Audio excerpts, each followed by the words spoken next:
Well, if it takes a crook to catch a crook, then there's a ton to be learned from these guys. Here with tonight's list of folks who decided on changing their ways to better all of us is Fox Business's own Tracy Burns. Tracy, thank you very much. These are bad guys who went straight and helped us all. Everybody gets a second chance. Tom Papania. Papania. Now, he actually worked his way up through the Gambino crime family, eventually actually worked directly for mob boss Paul Castellano. Wow. Ended up going to prison. Castellano was the guy who was killed at Sparks Steakhouse, right? He certainly was, yes. God, I remember that like it was yesterday.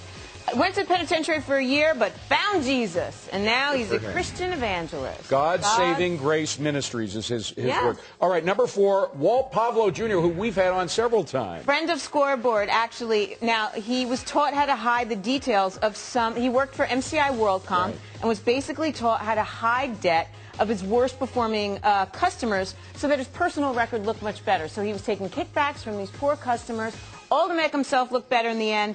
He spent 2 years in prison, and now he consults, believe it or not, on business ethics, That's as his you book, know, by the way, white collar Stolen crime. Without a Gun. Right, which he's been here to talk about. And another guy's been here, friend of Scoreboard, Barry Minkel.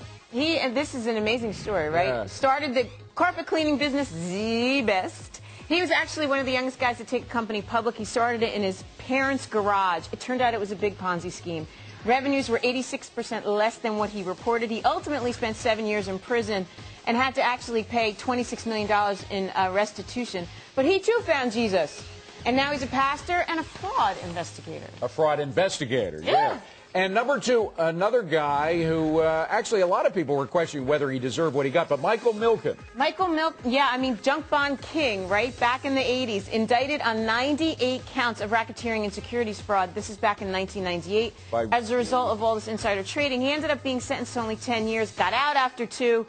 But after prison, he was diagnosed with prostate cancer and is now on this complete mission to find a cure. And he's actually, because of diet and a whole lot of other ways in which he changed his life, he's been beaten to cancer, which is He great. absolutely has. He's clean. And his foundation is doing some wonderful work. Number 1, Frank Abagnale. How do you pronounce it? Yes, Abagnale. He's from they made the movie Catch Me If You Can after him. Of course. Ultimate con man. As a matter of fact, the first person he conned was his dad.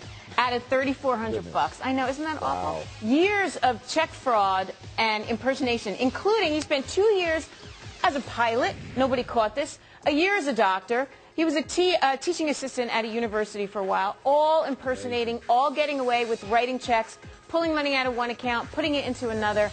Got away with it for years. You're going to want to stay for this. We got some